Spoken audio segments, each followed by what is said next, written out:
What's going on, everybody? Wanted to hop on here real quick and show y'all our new truck here. It's a 2026 589. It's got a 565 Cummins, 1850 torque, 18 speed, 325 rears. It's on low Pro 22s, flex air suspension to save weight, stationary Holland FW17 fifth wheel, and you know, all the weight saving doodads and whatever, cross members and hubs, and went with these round hole wheels. One, I think they look a little better, and two, they save a little weight. Got air ride on the front, got a 135 on this tank on this side, 90 on the other side. Of course, got a tri-pack, APU, put air ride on the front. I'll go ahead and pull the hood on it real quick, let y'all guys see under here.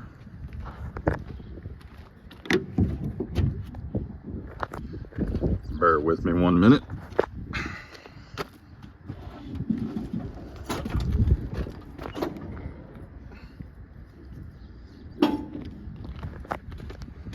Okay, the yard's kind of muddy right now. Been getting lots of rain. There's a customer's truck, that white Volvo. He still ain't come and picked it up yet. Anyways, there's the engine. They got this new computer thingy on there. I don't know what it does. I think it does something with the injections because it says Bosch on it. Typically, I think they do fuel system stuff. Bosch does. But anyways, yeah, air ride front end, drum brakes all the way around because I'm not too impressed with disc brakes. They say the pads last longer, which, you know, maybe they do, whatever, I don't know. But we've got a truck with drum brakes on it with well over 400,000 miles, and, you know, still no need for pads on it. So I don't see the benefit of paying extra for disc brakes. And then whenever you have to do a wheel seal on them, it costs like $1,000 a hub versus, you know, a couple of hundred a hub on a set of drum brakes. Plus, according to Peterbilt, you save weight with the drums. So wanted to, you know, obviously wanted to save weight, considering that tear weight is a very important part of our little operation here. So here's a view of the truck kind of from far off. It's a 260 wheelbase, so we shortened up the wheelbase to get the narrower frame rails to, again, save weight. Flex air suspension, again, save weight.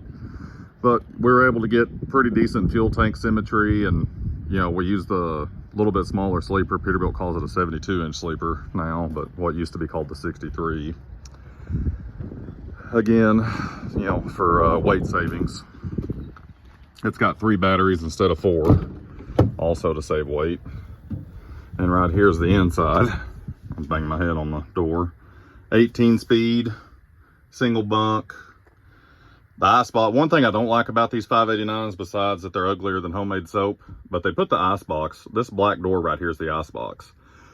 I think they need to put the ice box on top and the closet on the bottom. That way the food, the ice box is at eye level, and then the, you know, your curtain rod or your coat rod, whatever to hang your clothes on, is at waist level, versus having to get down on your hands and knees to make a sandwich and then having your coat hangers up there at eye level. But that's my one gripe as far as the interior is concerned. Got an inverter, got a little desk here. This thing here folds up. There's a little work tray stuff and all of that, and more storage down underneath there.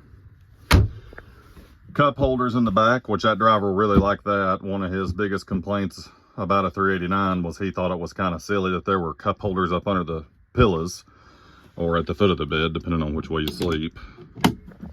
More little storage in here. Microwave shelf up top there, overhead storage, TV mounting thing.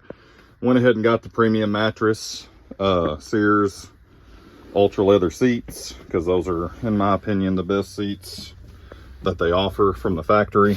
They are about like a recliner, really. So, you know, we wanted to be sure that We got, you know, the drivers can be comfortable going down the road, you know. Tough deal driving a truck, much less one that's, you know, with lousy seats.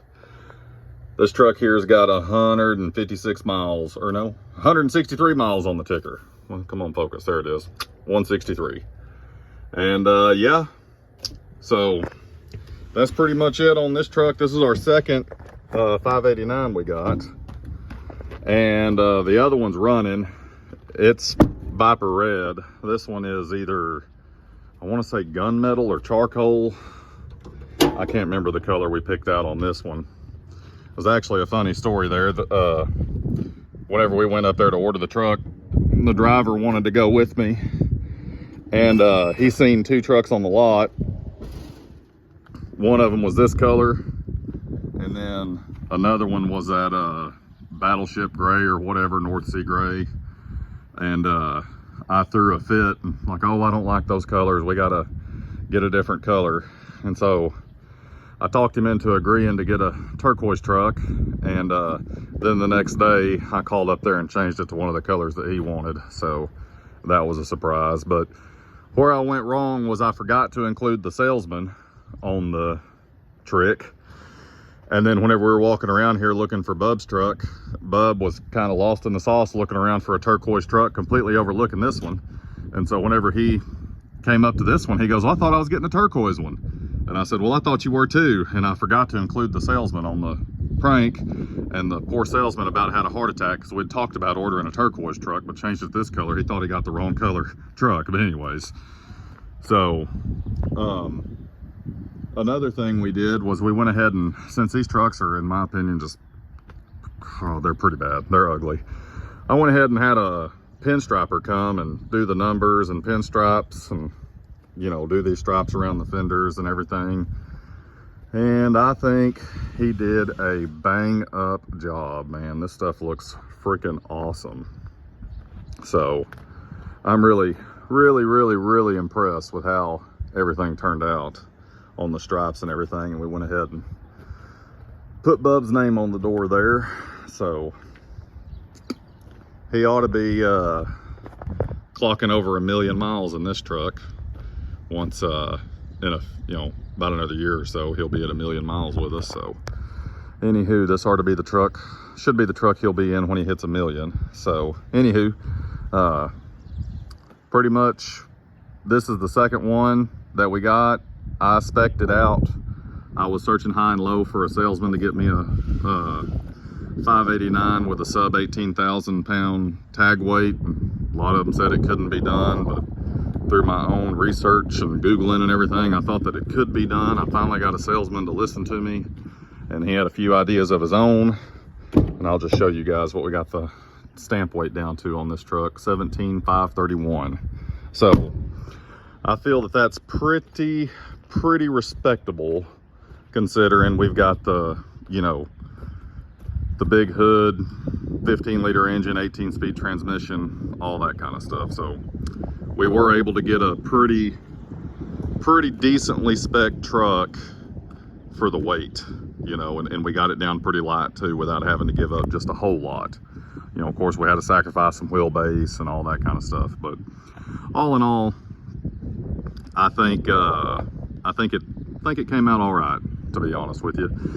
And the other one we got's identical to this one, but it's Viper Red, and it has 7-inch pipes up top, whereas this one has 5, which I called, and it was too late to change it to 5 on the original one, but I got it changed to 5-inch on this one, and I really think that that looks a lot better. The narrower pipes have a taller look to them.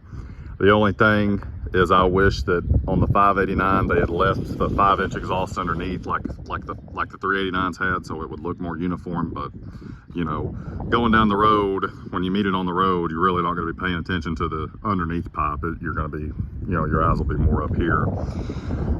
Then another thing me and Justin were talking about as far as the pinstriping goes is like the pinstripes are all down here, so it kind of keeps your eye off of the taller part of the cab, which I think is probably one of the ugliest parts of the truck.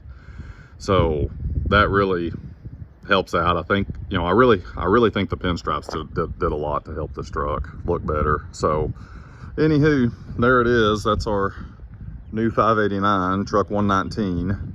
The driver's going on vacation starting here in a couple of days, and he'll be back on the 25th, I want to say, of June. This is June. So hopefully he'll be rolling out in her on the 26th, hooking up to a load. Got a few problems with it right out of the gate too. Unfortunately, the APU, for some reason, and I don't know why, I can't make any sense of it, but when it's in cooling mode and it's running the HVAC system inside the truck, it's not charging the batteries. But if you put it on monitoring mode, it does charge the batteries. But I don't know. So anyway, as soon as we get it all registered and whatever, sometime probably later next week, I've got to take it up to Thermo King, and they're going to look at it and see, you know, what the dealio is, and hopefully get that deal sorted out. And then another issue is it's got an air leak right now, brand spanking new out of the factory. I don't know if y'all will be able to hear it, but I'll hold the phone close. It's back here behind these pedals. So I'm thinking about digging in there myself and getting that fixed, but I'm also thinking about taking it back to frickin' Peterbilt and saying, hey man, y'all guys sold me a doggone a truck with an air leak. But anyways, I'm going to start it up, let it air up all the way, and I'll get out and let y'all see it all aired up, because the sleeper's kind of sagged down a little bit right now. So bear with me just a minute and I'll be back here shortly. Well, that took virtually no time at all. So there it is, all aired up, level, looking right. Another thing, I don't know if y'all are interested or not, but I've had amazing luck out of these Goodyear LHDs. These are endurance tires. These are endurance LHDs. I specifically requested they put these on the drives. And then of course Michelin X lines on the steers, which I think these are X Line Z Plus or whatever their new line of tire is over there. But yeah, these Goodyears, oh man, these things are just awesome. Normally whenever I replace them, I put them with the Marathons, which are a little less expensive, but we do get good life out of them. We've got a truck right now that's got over 200,000 on a set of Goodyear Marathons, and they look great. I mean, I'm expecting they're going to go to probably 300, which for a $550 tire, that's pretty good. So anyways, very, very, very impressed with Goodyear tires, Goodyear drive tires. Not so much on the steers, because it takes like 1,000 pounds of weight to get them right, but Goodyear drives, Michelin steers, those are my primo choices. And I don't know if they just work better because of the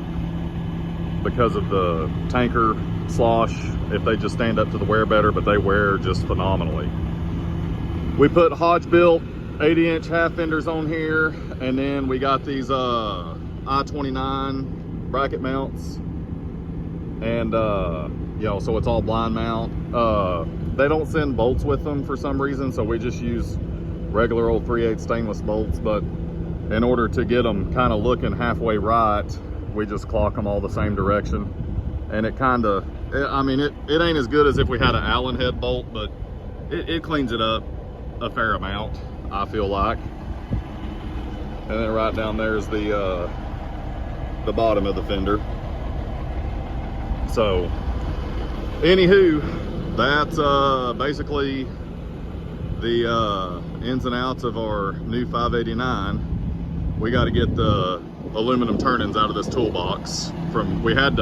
So it was mounted on that Kenworth we used to have, and then we had to take this to the welding shop and get a new plate put on there and get the holes filled in from the inside. And they filled in the holes for us, and then we, you know, drilled new holes and mounted it up. So anywho, and then I polished it myself, and I did not do a very good job of that. I can't believe that I just admitted that I polished it, but for some reason my doggone wheels and rouge, now it just clogs everything up and it looks like crap. And it would make a perfect mirror shine, and now it looks horrendous. So I don't know what's going on with that, but anyways, so anywho, that's how this is our new truck. At the risk of repeating myself, just thought I'd get on here and show you guys and everything, and I'll let y'all look at the pinstripes one more time. Hopefully the engine's not too loud. Got one on the fender right there, one coming out of the truck number, one underneath the door handle, and of course this stripe right here goes all the way down the truck and makes a Z pattern. Then we got one up there on the sleeper vent, one down here on the door latch, and the guy, he did the signs too, which I think he did a bang up job with that. This is all hand painted. I mean, it's awesome. He did so good on it, in my opinion. The guy that did it, his name is Jack Fleming, and he did a really good job. Here's the other side of the pinstripes. So more of the same over here. So there she is, boys and girls. And yeah, thanks for watching, guys. We'll catch y'all on the next one.